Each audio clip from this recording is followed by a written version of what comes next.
Apalagi yang kami akan banggakan melebihi adanya Rasulullah SAW di sisi kami. Kalau kalian bangga dengan nasab kalian segala macam, kami bangga dengan adanya utusan Allah di sisi kami. Dan apalagi yang mau dibanggakan di atas seseorang di antara kami kalau mati bisa langsung masuk ke dalam surga karena menjadi seorang muslim gitu. Maka kalimat ini disusun dengan syair dan mereka mengetahui tentang bobot syair. Tentu sekarang saya nggak bacakan dengan metode syair ya. Kalau dengan metode syair itu dia akan punya retorika sendiri dan itu orang-orang Badui sangat faham tentang masalah itu. Maka tiba-tiba utusan Bani Tamim mengatakan sungguh syair kalian lebih baik daripada syair kami. Gitu kan. Lalu penyair dari suku Tamim yang kedua bernama Zufurqan bin Badr berdiri dan melantunkan syair dan semuanya berisian pujian terhadap Bani Tamim.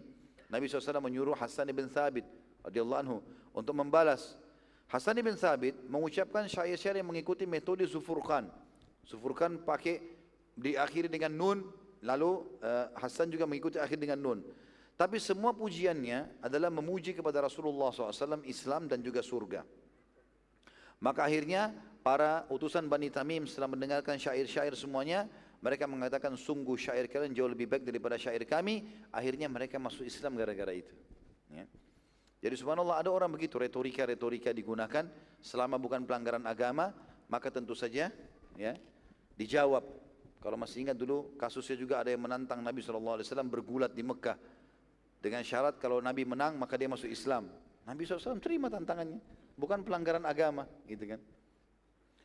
Utusan Bani Tamim ini yang datang diceritakan oleh Allah Subhanahu wa taala dalam surah Al-Hujurat.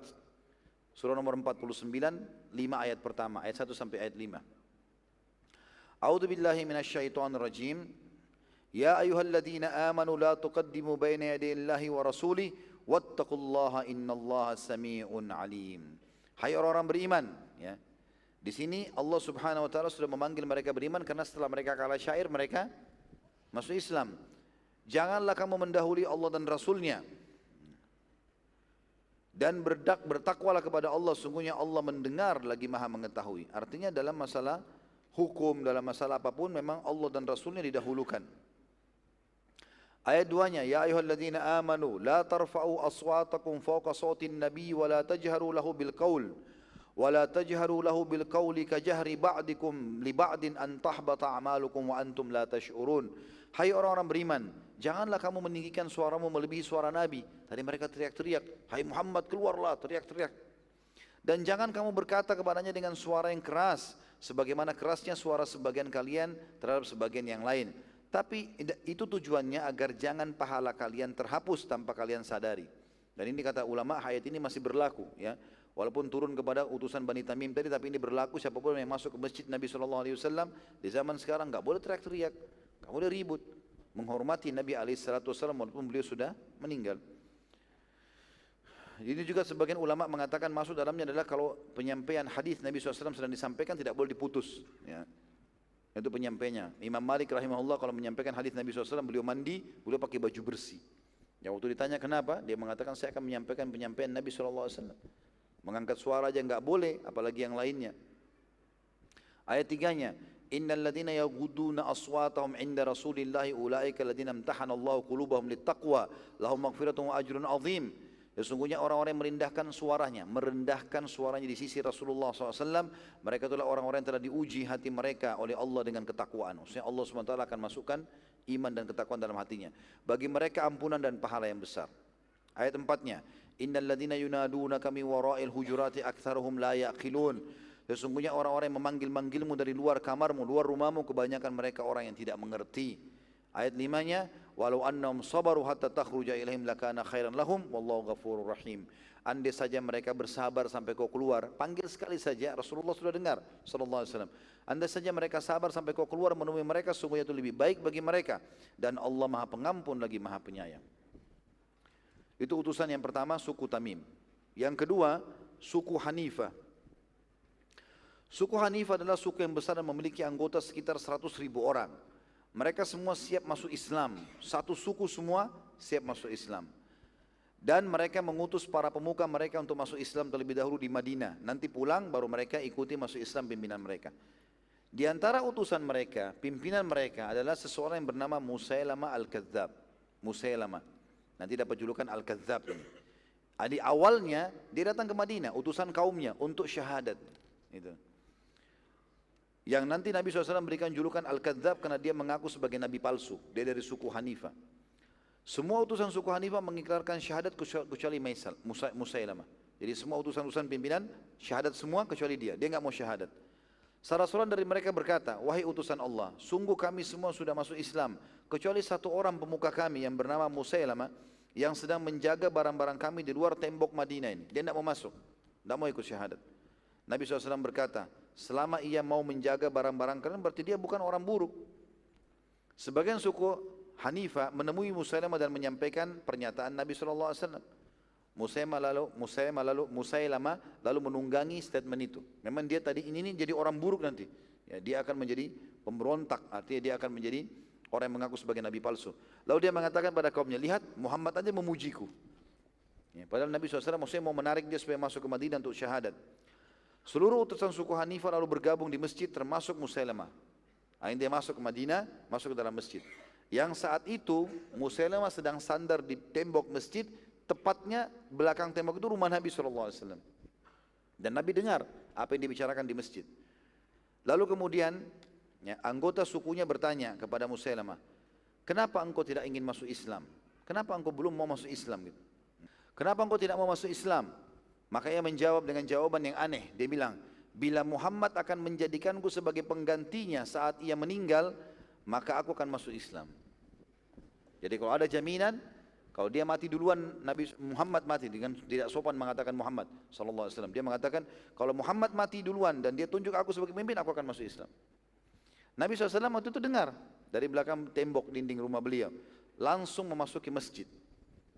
Lalu kemudian beliau memegang sepotong kayu kecil dan menghadapkan kayu itu ke arah Musailamah sambil berkata, demi Allah, kalau engkau meminta potongan kayu ini dariku, tidak akan aku berikan. Apalagi menggantikanku sebagai pemimpin muslimin.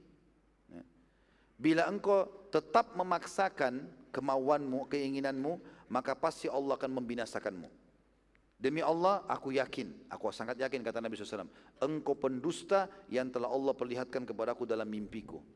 Jadi ini terang-terangan Nabi SAW membongkar kedoknya. Subhanallah, setelah kejadian perang Tabuk ini, nggak ada lagi yang tersembunyi. Orang munafik Nabi tunjuk, ini orang salah, langsung Nabi bongkar kedoknya. Langsung di depan umum sudah, karena orang ini berbahaya gitu. Dan ini nanti salah satu penyebab kenapa para sahabat tidak ragu memerangi Musailamah Al-Kadzab di zaman Abu Bakar radhiyallahu anhu. Setelah para utusan suku Tamim pergi dan Musailamah tidak mau masuk Islam, dia pergi meninggalkan masjid, maka para sahabat bersegera menemui Nabi SAW dan bertanya, wahai utusan Allah, apa yang anda maksudkan dengan pernyataan anda bahwasanya anda melihat orang itu dalam mimpi anda sebagai pendusta? Kata Nabi SAW, sungguh aku telah diperlihatkan oleh Allah seluruh kekayaan dunia ada di tangan umatku. Jadi pada saat aku meninggal, umatku akan kaya raya. Dan ada 2 buah gelang emas yang aku tidak sukai, lalu aku meniupnya, lalu keduanya hilang. Para sahabat mengatakan ridwanullahi alaihim, apa takwil anda tentang mimpi itu ya Rasulullah? Kata Nabi SAW, aku menakwilkan bahwa akan ada 2 orang dari Jazirah Arab pendusta yang akan hilang dari umatku nanti. Jadi yang lainnya bisa taubat, tapi 2 ini tidak mau. Sampai mati mereka tetap mengaku sebagai Nabi palsu. Sebelum wafat Nabi SAW, subhanallah, di hari terakhir Nabi sakit keras, muncullah 2 orang pendusta. Musailamah Al-Kadzab di wilayah Yamamah, dan keluarnya Al-Aswadul Unsi di Yaman. Dua-duanya mengaku sebagai Nabi. Keduanya Allah Subhanahu Wa Taala binasakan di tangan para sahabat, tepatnya di tangan pasukan Abu Bakar yang dipimpin oleh Khalid bin Walid radhiyallahu anhu majma'in. Saat Musailamah tiba di tengah suku di wilayah Yamamah, pada saat balik dari Madinah, ia menulis surat kepada Nabi SAW yang berisi begini, dari Musailamah utusan Allah kepada Muhammad utusan Allah. Ini waktu dia tiba ini, baru tiba di sana Yamamah, dia sudah tulis surat begitu. Lalu dia mengatakan, sesungguhnya aku juga diutus Allah sebagaimana engkau diutus. Maka bumi ini kita bagi 2. Setengah di bawah kekuasaanmu dan setengah di bawah kekuasaanku. Maka Nabi SAW menjawab suratnya, langsung dijawab pada saat itu. Dari Muhammad utusan Allah kepada Musailamah sang pendusta. Ya. Sesungguhnya keselamatan bagi yang mengikuti wahyu. Selanjutnya, amma ba'd, Ketahuilah bahwa bumi ini milik Allah yang ia berikan kekuasaan di atasnya kepada siapapun yang ia inginkan. Dan pastilah kesudahan yang baik diberikan untuk orang-orang yang bertakwa. Maksudnya Nabi SAW menjelaskan kalau ini bukan saya, tugas saya membagi-bagi bumi. Ini Allah SWT yang memberi. Dan Allah sudah menutup risalah Nabi setelahku. Dia ingin dikasih bukan menjadi khalifah ya. Dia mau Nabi bilang kamu Nabi juga setelah saya. Bukan hanya sekedar jadi khalifah pengganti, memang minta jadi Nabi. Kasus Musailamah ini terkenal ya, terutama setelah murtadnya seseorang yang pernah mengiklarkan syahadat di hadapan Nabi SAW yang bernama Nahar bin Unfuah. Ini orang unik ini ya. Ini kisahnya unik, sekarang saya ceritakan insya Allah. Nahar bin Unfuah ini teman-teman sekalian, dia masuk Islam lalu dia menghafal Al-Quran dari tangan langsung sahabat Nabi ahli Quran Ubay bin Ka'ab radhiyallahu anhu ajma'in. Dan ia sibuk menghafal hadis-hadis Nabi SAW. Banyak hadis yang dihafal sama dia. Hafal 30 juz Al-Quran, kemudian banyak hafal hadis Nabi SAW. Abu Hurairah berkata radhiyallahu anhu, suatu hari aku sedang duduk bersama seorang dari Ansar dan Nahar ini, bin Unfuah ini. Bertiga. Lalu Nabi SAW melewati kami, seraya bersabda kepada kami, ya, yang membuat aku, kata Abu Hurairah, ketakutan. Sabda itu membuat aku takut. Karena Nabi SAW bilang apa? Sungguh salah seorang dari kalian bertiga ini nanti akan masuk neraka sampai salah satu tulang rusuknya sebesar gunung Uhud.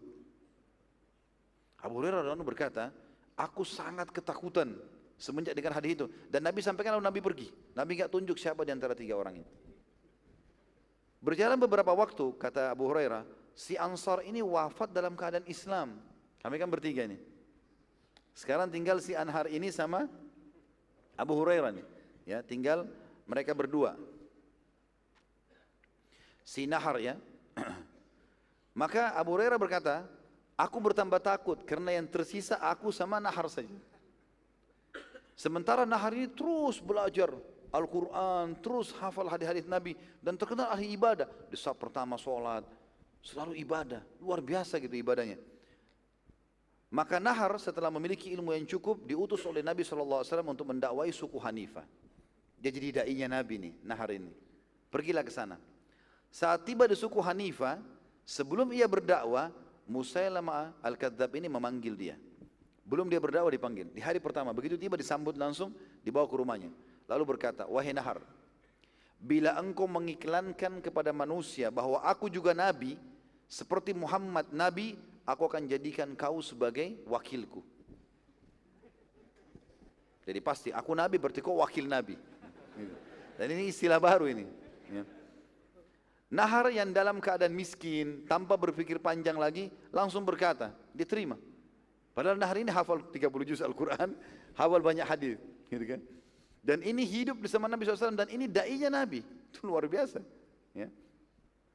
Lalu dia mengatakan baiklah. Karena waktu itu dijanjikan dikasih kekayaan, dikasih harta, dinikahkan sama wanita, segala macam. Sementara dia orang miskin. Dan Musailamah Al-Kadzab memang ini adalah orang kaya, pimpinan suku Hanifah pada saat itu. Maka dia pun setuju, baiklah kalau begitu. Lalu dia bilang sama anggota suku Hanifah saat mereka berkumpul dan mereka bertanya, tujuannya mereka mau dengar nih. Karena mereka kan semua masuk Islam. Tadinya mereka muslim semua satu suku ini. Yang belum masuk Islam Musailamah saja. Karena yang lainnya kan tadi masuk Islam, pimpinan-pimpinannya. Lalu pulang mengajak sukunya masuk Islam. Lalu mereka bertanya, karena tahu ini utusan Nabi, da'i Nabi, apa yang disampaikan oleh Nabi Muhammad SAW kepada kamu, untuk kami? Ada pesan apa? Maka ia berkata, Nahar berkata nih, ketahuilah bahwasanya Nabi Muhammad memerintahkanku menyampaikan kepada kalian bahwa Musailamah juga Nabi seperti dia. Dengan pernyataan ini, seluruh suku Hanifah murtad. Dan akhirnya mengakui Musailamah sebagai Nabi. Bayangkan, bagaimana dia nggak masuk neraka?